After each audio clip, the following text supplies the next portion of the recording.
Klassik 10 nömrələrdən sayılırdı, amma hazırda müasir futbola nəzər yetirəndə sanki bu tipdə olan futbolçuların sayı azalıb. Bax, bununla bağlı olan fikirləriniz maraqlıdır.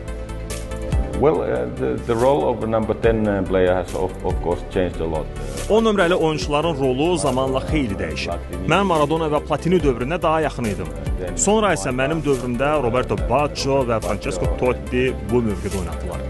Düşünürəm ki, mən artıq bir qədər fərqli 10 nömrə idim. Məsələn, Ajax-da daha çox mərkəz yarım müdafiəçisi kimi çıxış edirdim.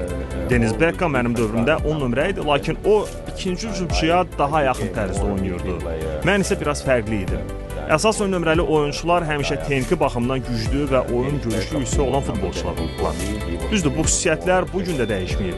Sadəcə indi demək olar ki, bütün yüksək səviyyəli oyunçularda bu keyfiyyət olmalıdır. Texniki bacarıq və oyunu yüksək oxumaq qabiliyyəti. Məsələn, Inter və ya PSG komandalarına baxsaq, onların oyunçuları texniki cəhətdən çox güclüdür və oyunu yaxşı anlayırlar.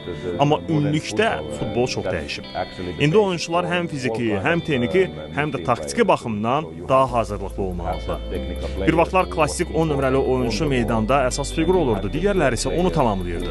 İndi isə oyun daha balanslıdır. Hər bir oyuncudan daha yüksək səviyyədə iştirak və bacarıq tələb olunur.